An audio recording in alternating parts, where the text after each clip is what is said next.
Well, I'm sad to share that the start of my Monster Hunter 4U journey has been ruined, and it is not because I learned that my Fatalis pledge means doing a lot of egg quests. Oh, why?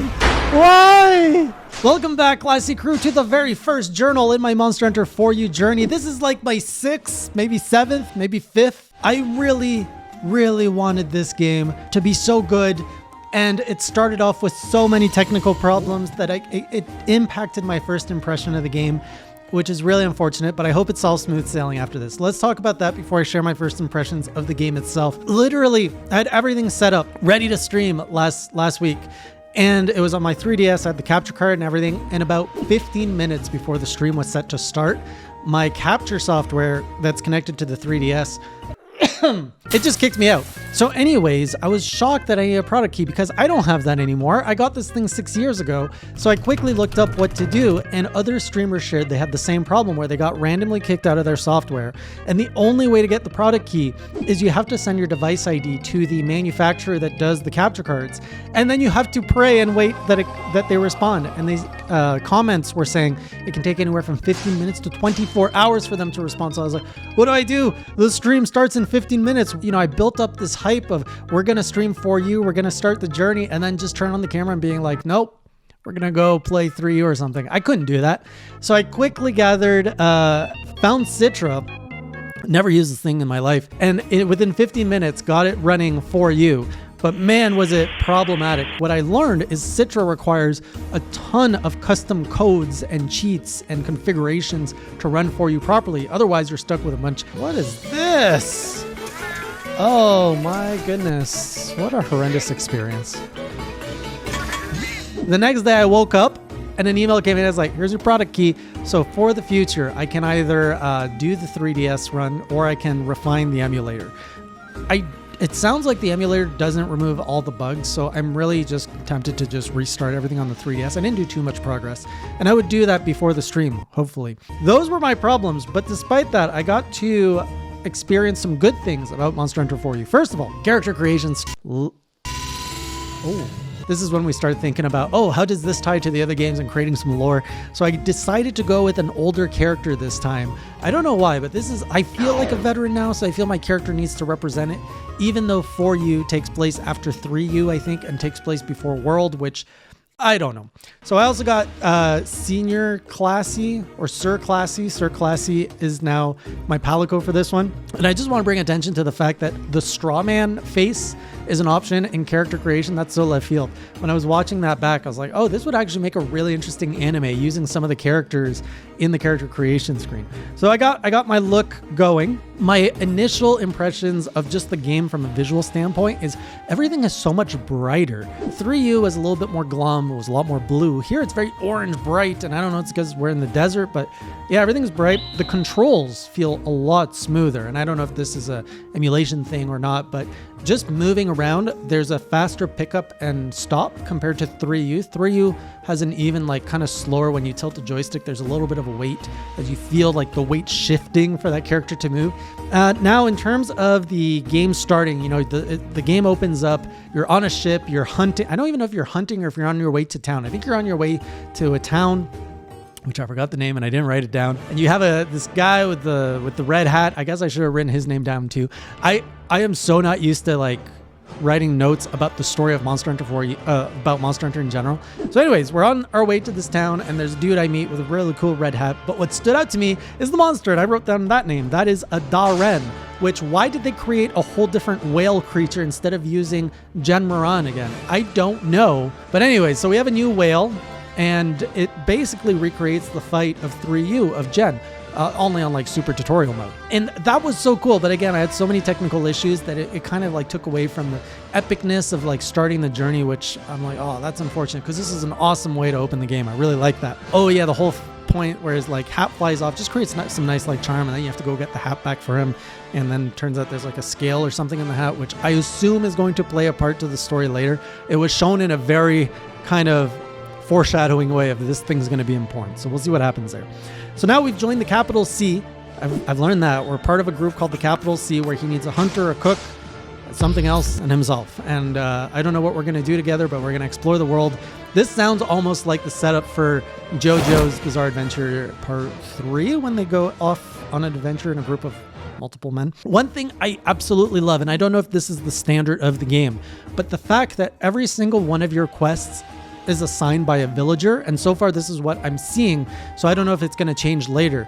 But it seems like the trend is if you want a quest, you actually have to talk to a villager who asks you to do this versus talking to a quest lady who's like, by the way, here are all the requests. I can't stress enough how awesome that is. It ingrains you into the community, into the village, and it really makes you feel like you're helping people outside of taking requests from a counter, which makes sense too. Like if you think about a world where there's a hunter, people would probably file their request in a central location so that the hunter is not being bothered. But in a video game setting, I just feel being able to talk and connect with the people, get the quest, finish the quest, and then you go to them and you're like, I did it. And they're like, "Wee!" And I think they do this in Rise to some extent for like some of the side stuff, but the bulk of your quests are given to you by the quest lady. I don't know if that's going to change in for you, but I just want to say so far, I love talking to people to get the quest. That's such a small thing, but a big difference. Also love the fact, I think it's the Smithy, he's called The Man. And when I was about to talk to him, everyone in chat was going off like, the man. I was like, what are you guys talking about? And then I'm like, oh, his name is The Man. Outside of that, I made an oopsie at the beginning where it's like, do you want the tutorial help or no?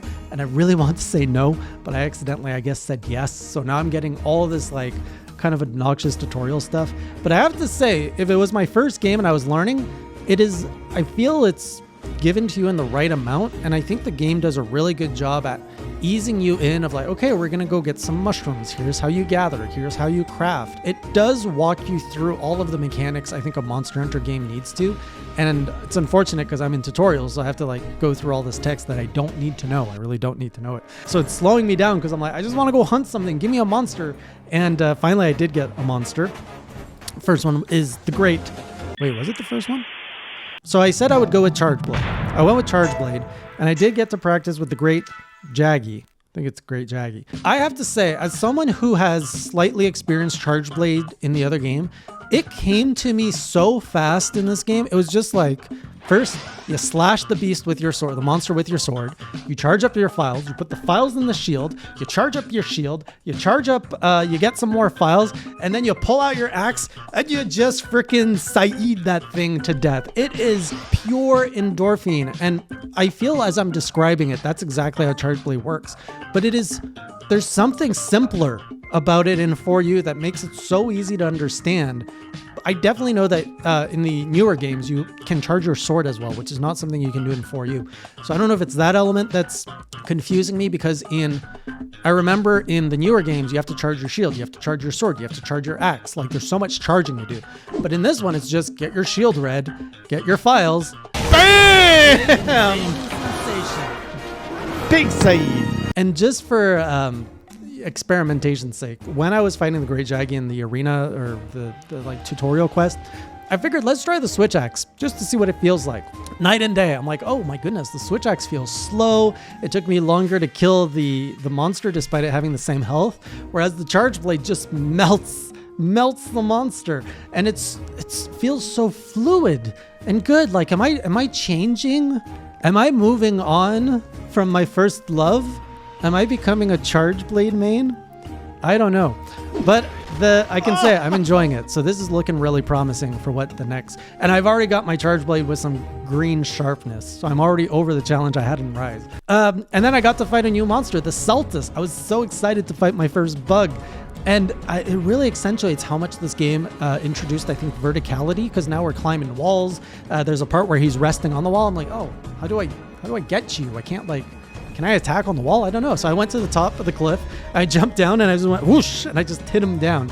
And just his mechanic was cool. Like there's a part where he actually dashed towards me and I dodged and he got his horn stuck in the wall. I was like, oh, you can do that? And then he was stuck in the walls. I'm like, bam, bam, bam, bam, bam. And I didn't get to Saeed him, but whatever. I had a name for Saeed, but I think I'm just going to use what everyone else uses and call it Saeed. I think it was, yeah, I had come up with a name, but Saeed just flows better and people know what I mean. So I'm not going to get too creative here. We're just going to call it the Saeed. So everything is going good. I'm looking forward to having a fresh, clean restart without all these technical problems, because I do have now I am properly ready to stream this thing.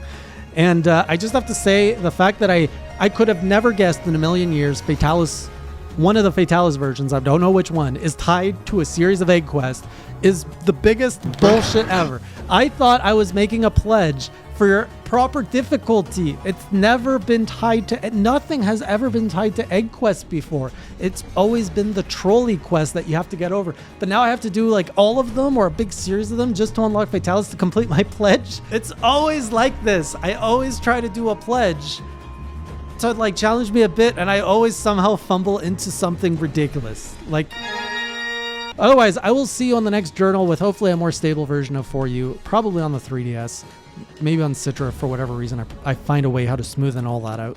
And I will see you either on stream or on the next journal. Until then, keep it classy.